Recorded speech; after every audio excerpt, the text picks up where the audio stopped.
नमो नारायण, राधे राधे। अब हम गीता संग्रह के जो विभिन्न प्रकार की गीता है, श्रीमद् भगवती गीता के तीसरे अध्याय की चर्चा करते हैं, जिसमें परम्बा जगदम्बा के विषय में जो चर्चा की गई है। यहाँ पर इस अध्याय में गर्भस्थ जीव का स्वरूप तथा गर्भ में की गई जीव की प्रतिज्ञा, जीव गर्भ में क्या प्रतिज्ञा करता है, विषय भोगों की दुख मूलकता तथा देवी भक्ति की महिमा की चर्चा है।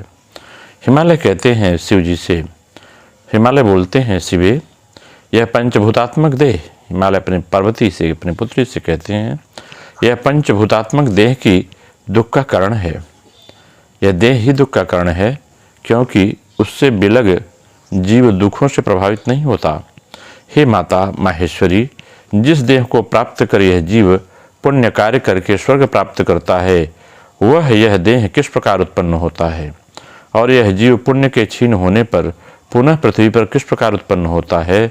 यदि आप मुझ पर कृपा करती हैं तो उन बातों को शीघ्रता से विस्तार पूर्वक मुझे समझाइए। इतना माँ जब ने सुना तो माँ प्रसन्न हुई।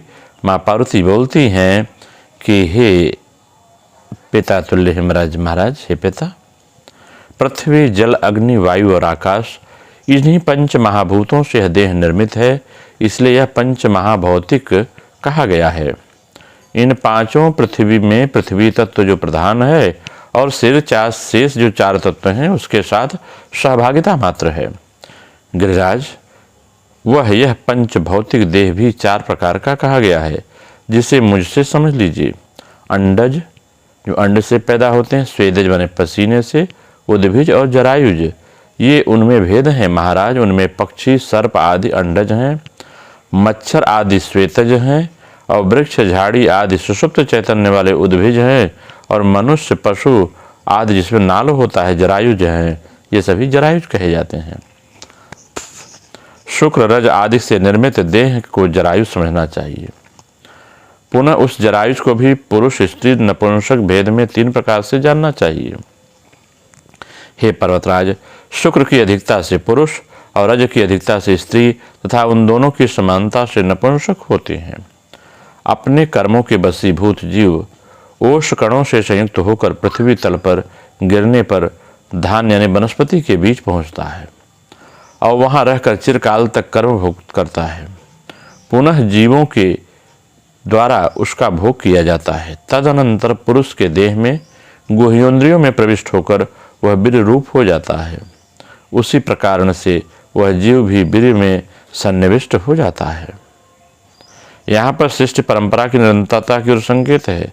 संक्षेप में इसका भाव यह है कि कर्म फल भोग के अनंतर शेष कर्मों से अवशिष्ट जीव आकाश, वायु, अग्नि, जल, पृथ्वी तथा औषधि, पुष्प, फल, अन्न आदि के रूप में देहांतर की प्राप्ति करता है, और फिर स्त्री पुरुष द्वारा अन्नादि भोग करने पर वीर रजस के रूप में पुनः उसका विपरिणाम होता है। अब पुनः वीर तथा रज के संयोग से सृष्टि प्रक्रिया चलती रहती है। इस प्रकार अवांतरभूत अविदित सृष्टि प्रक्रिया के प्रति जागरूक करने के लिए भगवती ने इसका उपदेश दिया है। कहते हैं, हे महामते, इसके पश्चात ऋतुकाल में स्त्री के साथ पुरुष का संयोग होने पर वीर्य के साथ साथ वह जीव भी माता के गर्भ में पहुंच जाता है। हे राजन, रजोधर्म के चौथे दिन स्त्री ऋतु स्नान करके शुद्ध होती है। उस दिन से लेकर 16 दिन तक ऋतुकाल कहा गया है। हे पर्वत श्रेष्ठ, विषम दिन में समागम करने से स्त्री और सम दिन में समागम करने से पुरुष की उत्पत्ति होती है। हे पिताजी, ऋतु स्नान की हुई कामार्थी स्त्री जिसके मुख का दर्शन करती है, उसी की मुखाकृति की संतान जन्म लेती है। अतः स्त्री को उस समय अपने पति का मुख देखना चाहिए। हे महामते, यह वीर स्त्री के योनि स्थित रज से मिलकर एक दिन में कलक मने अवस्था विशेष बन जाता है। वही कलक अत्यंत सूक्ष्म झिल्ली से पूर्णतया आवृत होकर 5 दिनों में बुलबुले के आकार का हो जाता है, और फिर उसके बाद अत्यंत सूक्ष्म आकार की जो चमड़े की झिल्ली होती है उसे जरायु कहा जाता है। चूँकि उसमें वीर्य तथा रज का योग होता है, उसी से गर्भ उत्पन्न होता है, इसलिए उसे जरायुज कहा गया है। इसके पश्चात 7 रात्रों में मानुष पेशियों से युक्त हो जाता है, और फिर भी एक पक्ष में वह पेशी होती है, उसमें रक्त प्रवाह होने लगता है। उसके पश्चात 25 रात्रों में देह के अवयव अंकुरित होने लगते हैं। हे महामते, 1 महीने के क्रम से स्कंध माने कंधा, गर्दन, सिर, पीठ और पेट, ये 5 प्रकार के अंग निर्मित हो जाते हैं। दूसरे महीने में हाथ और पैर हो जाते हैं। तीसरे महीने में अंगों की सभी संधियां उत्पन्न होती हैं और चौथे महीने में सभी अंगुलियां बन जाती हैं और उसी महीने में उसके भीतर जीव की अभिव्यक्ति हो जाती है। तब माता के उदर में स्थित गर्भ चलने लग जाता है। 5वें महीने में कान, नेत्र, नाक का निर्माण होता है एवं उसी महीने में मुख, कमर, गुदा, शिश्न, लिंग आदि गुह्य अंग और कानों के दोनों छिद्र बन जाते हैं।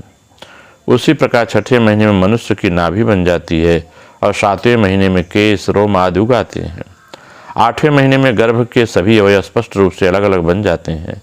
इस प्रकार पिताजी जन्म के पश्चात उगने वाली दाढ़ी, मूंछ और दांत आदि को छोड़कर सभी अंग क्रम से निर्मित हो जाते हैं। 9वें महीने में जीव में पूर्ण रूप से चेतना आ जाती है। वह उदर में स्थित रहकर माता के द्वारा ग्रहण किए हुए भोजन के अनुसार वृद्धि को प्राप्त होता है। वहां पर अपने जन्मांतर के कर्मों के अनुसार घोर यातना प्राप्त करके वह जीव खिन्न हो उठता है और पूर्व जन्म में अपने शरीर से किए हुए कर्मों को याद कर अत्यंत दुखी हो जाता है। माता के गर्भ में इस प्रकार कष्ट प्राप्त करके भी जीव बार बार पृथ्वी पर जन्म लेता रहता है। गर्भावस्था में जीव मन में यह सब सोचकर स्वयं से बात करता है कि मैंने अन्यायपूर्वक धन कमाया और उससे अपने कुटुंब का भरण पोषण किया, किंतु दुर्गति का नाश करने वाली भगवती दुर्गा की आराधना नहीं की। अब यदि गर्भ में दुख से छुटकारा मिल जाए तो मैं पुनः माहेश्वरी दुर्गा को छोड़कर विषयों का सेवन नहीं करूंगा। ऐसा वह जीव माँ के गर्भ में संकल्प करता है और कहता है कि सदा सर्वोन्माहित चित्त होकर भक्तिपूर्वक उन्हीं की पूजा करूंगा। पुत्र, स्त्री आदि के मोह में वशीभूत होकर तथा सांसारिकता में अपने मन को आसक्त करके मैंने व्यर्थ में ही अनेक बार अपना अहित कर डाला। इस समय उसी के परिणाम स्वरूप मैं एक असहनीय गर्भ दुख भोग रहा हूँ। अब मैं पुनः सांसारिक विषयों का सेवन नहीं करूँगा। इस प्रकार अपने कर्मानुसार अनेक प्रकार के दुखों का अनुभव करके वह जीव अपने अंगों में मेदा और रक्त लपेटे हुए झिल्ली से आवृत हो प्रसव वायु के वशीभूत योनि के अस्थि यंत्र से पिसा जाता हुआ उसी प्रकार योनि मार्ग से बाहर निकलता है, जैसे पातकी जीव नरक से निकलता है। इसके अनंतर वह जीव मेरी माया से मोहित होकर उन दुखों को भूल जाता है और कुछ भी न कर सकने की स्थिति को प्राप्त होकर मांस पिंड की भांति स्थित होता है। जब तक कफ आदि से उसकी सुषुम्ना नाड़ी अवरुद्ध रहती है तब तक वह स्पष्ट वाणी बोलने में तथा चल फिर सकने में समर्थ नहीं होता और दैव युग से जब वह कुत्ते, बिल्ली आदि दाढ़युक्त जंतुओं से पीड़ित होता है तब वह स्वजनों द्वारा उसकी सम्यक रक्षा की जाती है। बाद में वह स्वेच्छा से कुछ बोलने लगता है और दूर दूर तक चलने भी लगता है। पिताजी, इसके बाद कुछ काल बीतने पर यौवन के उन्माद में आकर वह काम, क्रोध आदि से युक्त होकर पाप तथा पुण्य कर्म करने लगता है। जिस देह के भोग के लिए जीव सारे कर्म करता है वह देह पुरुष जीवात्मा से भिन्न है, क्योंकि जीवात्मा का भोगों से क्या संबंध। प्रक्षण आयु का क्षण हो रहा है और वह हिलते हुए पत्ते पर स्थित जलकण की भांति क्षण भंगुर है। इसलिए हे महाराज, विषय वासना संबंधी सभी सुख स्वप्न के समान प्रतीति मात्र हैं, फिर भी जीव के अभिमान में कोई कमी नहीं होती है। मेरी माया से मोहित हुआ जीव यह सब नहीं देखता, वह भोगों को शाश्वत समझ कर उन्हें ही देखता है और भूधर आयु के पूरा हो जाने पर काल जीव को अकस्मात उसी भांति ग्रहण कर लेता है जैसे सर्प अपने पास आए हुए मेढक को क्षण भर में ग्रहण कर लेता है। महान कष्ट की बात है कि यदि वह भी जन्म व्यर्थ बीत गया और इसी प्रकार दूसरा जन्म भी व्यर्थ ही चला जाता है।